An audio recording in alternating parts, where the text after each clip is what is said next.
Pas saya lihat wajahnya itu, ini mohon maaf sekali lagi, itu matanya itu pecah yang satu dan keluar nanah si kakek itu. Terus yang lebih kaget lagi saya lihat bibirnya itu belah, Bos. Ya udah silakan naik, Pak, gitu. Si kakek itu suruh naik mas saya ke motor. Beliau naik. Tapi kan spion saya dua kanan kiri jelas banget. Iya. Itu beliau bisa ngelihat bisa melihat ke belakang. Beliau itu tidak ada. Di belakang saya itu tidak ada, tidak nampak di spion, tidak nampak, nggak kelihatan. Tapi kerasa Om Ada Bima itu berat gitu. Kalau ngebonceng sama sendirian kan kerasanya beda. Beda, betul sekali. Dan itu bener ada yang naik, berat gitu. Akhirnya saya spion yang kanan saya tekukan ke bawah, yang kiri pun saya tekukan. Saya nggak mau ngelihat ke belakang karena udah tahu di belakang nggak ada. Sampai posisi pertigaan yang dituju. Iya betul. Om Bima berhenti. Saya di situ dan saya bilang ke kakek, "Kek, ini sudah nyampe Karangtawang, silahkan kalau mau turun." Saya dalam keadaan menengok ke belakang dan nggak ada, sudah nggak ada. Beliau sudah turun di daerah situ. Buktinya apa? Motor saya sudah enteng gitu, nggak berat kayak tadi. Kan berat banget itu, berhenti pun berat sekali itu. Dan saya pun merasa di situ udah mulai rasa ketakutan baru timbul. Bulu kuduk keluar, di situ saya takut, di situ mulai takut. Beliau menunjukkan salah satu foto di dinding. Yang ini, iya itu ibu itu yang kemarin ngobrol sama saya. Astagfirullahaladzim, beliau sudah meninggal 5 tahun yang lalu, sudah lama. Assalamualaikum warahmatullahi wabarakatuh. Jumpa lagi dengan Garpu Channel. Garpu, gambaran peristiwa dulu.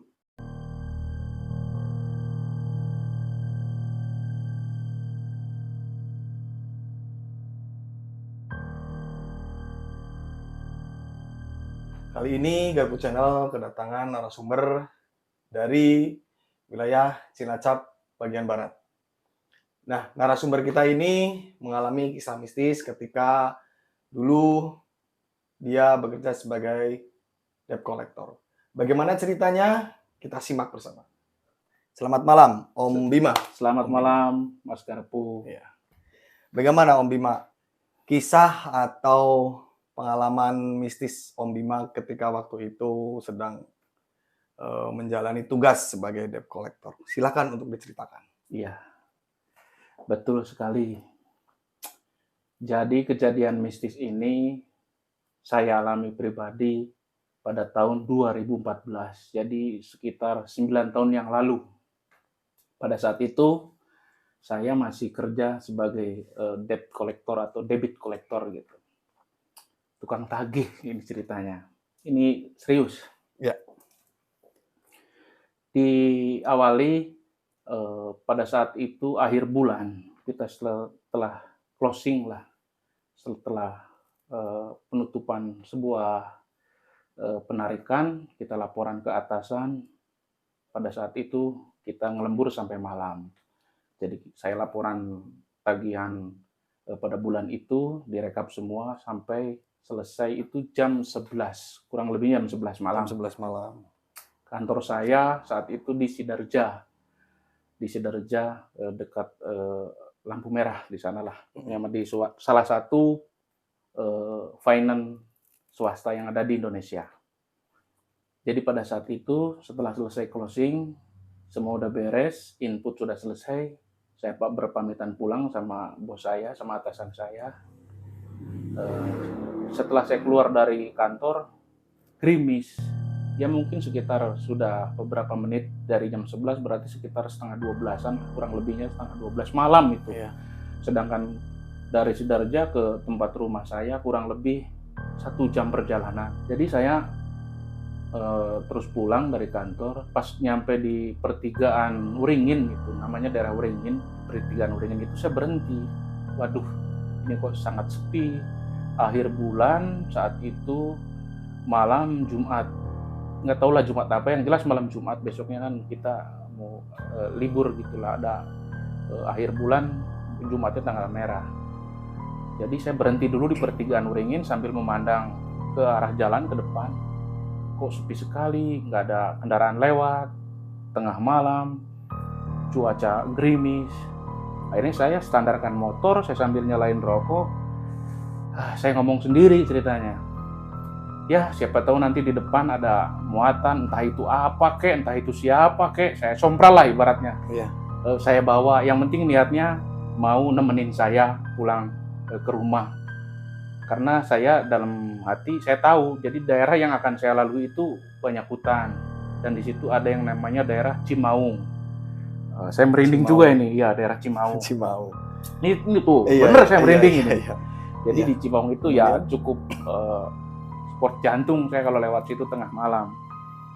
Akhirnya saya nggak sadar ngomong sompral seperti itu. Jadi entah itu apa, entah siapa nanti kan saya bawa untuk menemenin perjalanan saya gitu. Iya, betul. Saya setelah nyalakan rokok, saya jalan lagi motor, dan benar pas saya nyalain lampu tembak, tes ke depan ada seorang kakek sedang berjalan. Dia pakai kopiah, cuman rambutnya agak panjang. Jadi keluarlah dari kopiah itu sampai segini rambutnya, itu uban, putih lah, udah putih. Kakek, waduh, dalam hati saya, kasihan sekali nih kakek.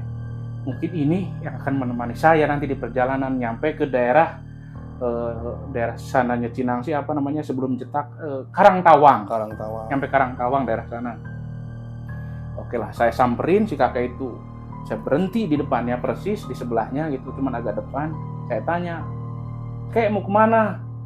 Pas saya perhatikan, saya tengok wajahnya, waduh serem sekali bos. Jadi ini mohon maaf ya, jadi ini kan hanya cerita yang saya alami, jadi tidak ada maksud apa-apa atau tidak ada maksud untuk yang ini. Yang jelas kita dengarkan dulu cerita saya dan hanya ingin menceritakan tentang kejadian yang saya alami. Iya. Pas saya lihat wajahnya itu, ini mohon maaf sekali lagi, itu matanya itu pecah yang satu dan keluar nanah si kakek itu. Terus yang lebih kaget lagi, saya lihat bibirnya itu belah bos. Jadi nggak ada bibirnya di sini. Jadi pas saya tanya, "Kakek mau kemana?" Beliau menjawab, "Kang Kawang," katanya gitu, "Kang Kawang." Dia menjawab Mengeluarkan suara tapi nyaring, berhubung nggak ada bibirnya. "Kang Kawang," gitu.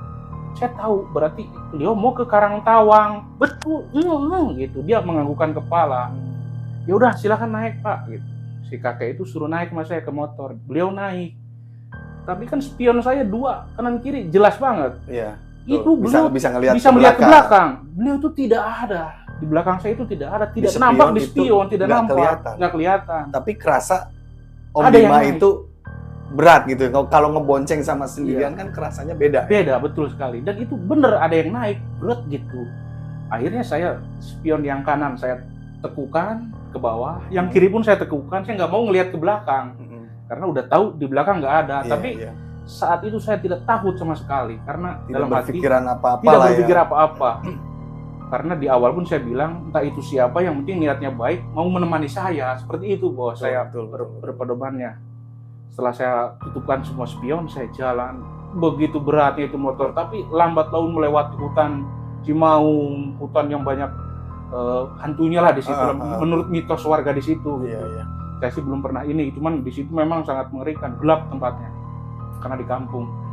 Setelah nyampe, singkat cerita nih ya, setelah nyampe ke Karangtawang yang beliau maksudkan si kakek itu, saya berhenti di situ.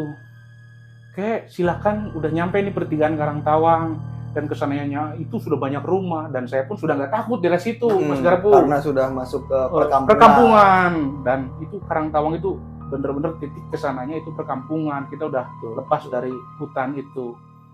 Setelah saya tengok ke belakang, si kakeknya sudah tidak ada.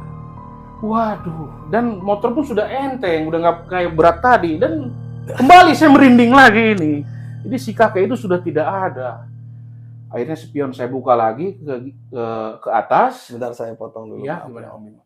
Ketika Om Bima ketemu sama kakek itu, iya. Di perjalanan pulang menuju rumah dari kantor, iya betul. Di perjalanan itu kan berboncengan tuh sama si sosok kakek itu. Ada sempat komunikasi atau ngobrol atau apa? Di jalan? Nggak ada. Jadi sama diam. Jadi cuma bertanya, mau kemana kek? Iya, di awal. Mau ke Kang Kawang.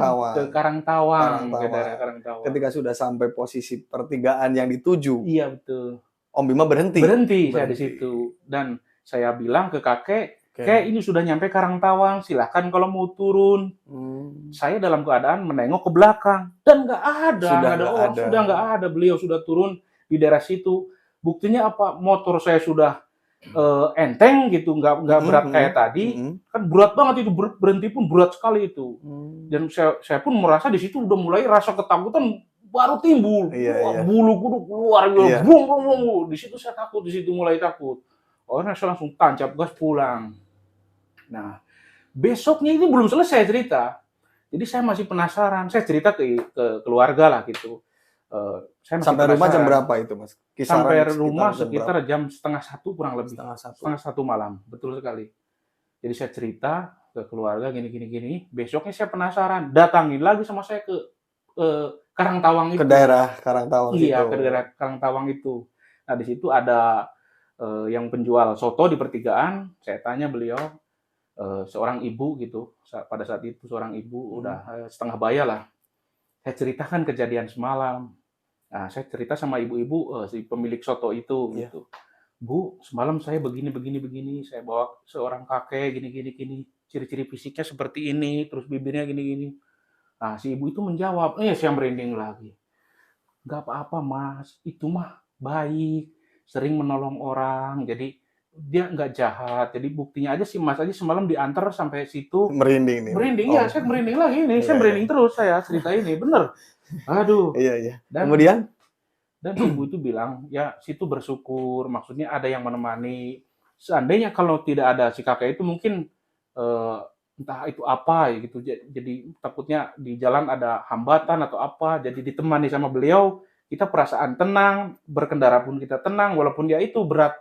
Ngegasnya berat sekali, seperti bawa apa kita gitu, seperti bawa beban yang sangat berat.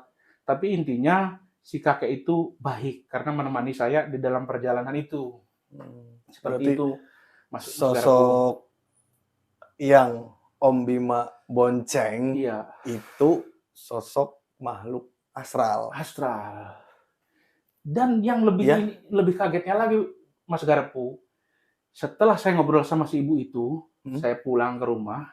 Nah, saya besoknya lagi saya mau jalan-jalan sama istri saya gitu, mau beli sesuatu gitu di tempat itu, di tempat warung itu si ibu itu. Yang jualannya sudah ganti. Yang jualannya bukan si ibu yang kemarin. Yang jualannya lebih muda dan sama suaminya, masih ngendong anak kecil. Saya nanya, Mbak, Mas, karena beliau masih muda ya, lebih muda dari saya gitu, pemilik warungnya itu. Saya tanya, si ibu sih kemana? Ibu yang mana? Yang agak gemuk, kata saya, yang pakai cindung itu, pakai kerudung, apa ya namanya, kayak cindung-cindung gitu, cindung kalau di kampung saya. Kerudung tapi bukan, apa namanya, cindung lah gitu. Yang bulat itu kayak helm tapi pluk gitu tuh. Nah, ciput ya, pakai ciput itu yang penjual soto di sini. Nggak ada. Beliau menunjukkan salah satu foto di dinding. Yang ini, iya itu ibu itu yang kemarin ngobrol sama saya. Astagfirullahaladzim, beliau sudah meninggal 5 tahun yang lalu, sudah lama. Loh, kemarin kok ngobrol saya ikut merinding, Mas. Saya ikut merinding, Mas. Ya Allah, saya di situ lemas sama istri, sama keluarga saya. Iya. Kenapa beliau kemarin yang nemuin saya? Itu siang hari padahal. Saya potong dulu sebentar, Om Bima sendirian penasaran, nemuin lagi ke warung itu karena pas malam itu. Iya. Saya berhenti persis depan warungnya di pertigaan itu. Itu warung bener-bener jelas itu ibu-ibu. Ibu-ibu. Kemudian siang harinya itu. Siang hari. Selang berapa hari? Besoknya malah. Langsung besoknya. Besoknya saya sama istri mau beli soto di situ. Jalan-jalan lah ya. Jalan-jalan. Karena kemarin saya mampir ke situ, nanya ke si ibu tentang si kakek itu. Saya nggak beli soto, jadi nggak beli makanan di situ lah. Saya cuma nanya saja, hanya untuk memastikan itu kakek gimana, seperti apa, warga sini bagaimana. Saya masih penasaran gitu. Dan ternyata besoknya saya ke situ lagi, pingin jajan, ngajak keluarga saya, anak istri, si ibu itu sudah meninggal 5 tahun yang lalu. Waduh, saya merinding lagi, saya lemas. Karena kemarin itu seperti orang biasa. Saya nanya, Bu, tentang gini-gini. Si ibu menjawabnya begitu. Itu orang baik, katanya itu. Kalaupun itu hantu, ya hantu baik. Karena mendampingi saya, menemani perjalanan saya pulang. Itu baik sekali gitu. Gak apa-apa, Mas, kata si ibu itu. Dan ternyata besoknya lagi saya nanyain lagi ke situ, mau jajan ke situ. yang jualan udah ganti. Perempuan, laki-laki, si Masih perempuan muda. masih muda menggendong anak kecil. Dan ternyata saya tanyakan ke beliau, beliau nunjuk ke dinding, sebuah foto. Iya, itu ibu itu. Dan ternyata ibu itu sudah almarhum 5 tahun yang lalu. Waduh, saya lemes lagi. Itulah kejadian yang saya alami. Jadi saya di situ juga, aduh, sedih. Jadi gimana ya? Bikin soto, pesen, tapi nggak saya makan. Cuma ngopi di situ. Biarin keluarga saya yang makan, saya lemes gitu. Yang jelas, si ibu dan si kakek itu orang baik semuanya. Menurut saya itu mereka baik, sangat baik sama saya. Jadi nggak jahat. Jadi saya merasa ya gimana lah gitu. Ketemu tapi sama sosok yang sangat baik orangnya. Atau makhluk, entah makhluk tuh apa ya, ibaratnya sudah nggak ada lah gitu. Jadi beliau ternyata yang ditemuin sama Om Bima itu sudah almarhum. Sudah almarhum semua. Aduh, dan itu cerita yang saya alami. Itu ibu itu jadi orang tuanya yang jualan soto itu, dan sekarang pun masih ada sampai sekarang. Om Bima sempat menanyakan juga yang si kakek-kakek itu ke yang si anak yang dua itu. Enggak menanyakan, hanya menanyakan si ibu itu. Iya, saya hanya menanyakan tentang keadaan si ibu itu, dan si ibu itu ibu dari mereka, si ibu itu yang jualan warung itu sudah almarhum 5 tahun yang lalu, dan sempat komunikasi sama saya. Beliau baik juga. Kemudian setelah pengalaman mistis yang Om Bima alami ketika masih bekerja sebagai debt collector ya, itu mengalami hal-hal lain atau hanya itu aja yang dialami sama Om Bima? Kayaknya seperti hanya itu saja. Dan sejak saat itu saya diminta pindah tugas ke area Majenang. Saya nggak mau lagi ke area sana karena ya itu saya teringat terus sama kejadian itu. Jadi karena perjalanannya memang harus itu yang selalu ditempuh. Nggak ada jalan lain. Nggak ada jalan lain. Adapun jalan lingkar jauh. Iya. Jadi saya harus melewati itu terus. Saya ya gimana ya, seperti trauma lah. Jadi nggak mau melewati jalur itu lagi. Kalau malam, kalau siang sih nggak apa-apa. Jadi saya minta dipindah tugaskan saya ke daerah yang lain gitu, Mas Karpo. Iya. Jadi cerita Om Bima, pengalaman mistis Om Bima itu pernah memboncengkan hantu atau sosok makhluk astral. Betul. Yang mohon maaf matanya pecah mungkin ya tadi ya, Om Bima cerita keluar cairan nanah, bibirnya mohon maaf rusak gitu ya, sumbing. Kemudian sampai juga bertemu dengan sosok ibu yang sudah almarhum 5 tahun. 5 tahun yang lalu, betul sekali. Dan itu mungkin sama Om Bima masih teringat sampai sekarang ya Om masih Bima teringat. Ya. Dan bikin trauma nggak itu Om Bima? Ya, seperti itulah. Iya. Tapi untungnya mereka makhluk astral yang baik. Betul, menemani Om Bima ya. Walaupun ya kita tetap karena beda alam, kita tetap setelah tahu pasti kita akan merinding ya. Iya, merinding. Saya terus terang penakut Mas Karpo. Benar. Saya ceritakan merinding lagi. Ya demikian sedulur Garpu Channel dimanapun berada, kisah mistis dari Om Bima yang waktu itu sedang bertugas menjadi debt collector. Mungkin ada pesan untuk sedulur Garpu Channel di luar sana, silakan untuk disampaikan. Iya, jadi menurut Om Bima ini ibaratnya pesan dari Om Bima ya, yang bekerja pulangnya larut malam atau tengah malam, bahkan dini hari. Jadi kalau pulang ya pulang aja, ikhlas aja. Jangan ada kata-kata sompral seperti di awal tadi Om Bima cerita. Jadi ini kok sepi sekali. Entah itu apa, entah itu siapa, entah itu orang, hantu, biarin. Yang penting nemenin Om Bima gitu. Itu nggak boleh ngomong sompral di awal. Seperti itu Mas Garpo. Jadi pulang ya pulang aja. Kita Bismillahirrahmanirrahim sebagai Muslim atau yang non Muslim ya seperti apa ya. Om Bima kurang tahu. Yang jelas kita nggak boleh sompral omongannya atau apa ya, ngomongnya sembarangan lah, sembrono. Jadi itu kesalahan Om Bima di awal seperti itu. Jadi mengucapkan yang nggak perlu diucapkan lah. Jadi Om Bima keluar dari mulut Om Bima itu Om Bima salah. Gitu. Ya, seperti itu. Demikian ya sedulur Mas Garpu, ketika kita sedang perjalanan jauh atau perjalanan melewati hutan atau ya apapun lah, kita tetap harus yakin, bismillah nomor satu, kita pasrahkan sama yang di atas. Karena ya bagaimanapun juga yang namanya makhluk astral seperti itu dimanapun pasti ada. Yang penting kita tidak mengganggu mereka, insya Allah mereka tidak akan mengganggu kita. Seperti itu ya Om Bima ya. Betul sekali. Terima kasih. Jangan lupa juga Garpu Channel like, comment, share, dan juga subscribe. Wassalamualaikum warahmatullahi wabarakatuh. Terima kasih Om Bima.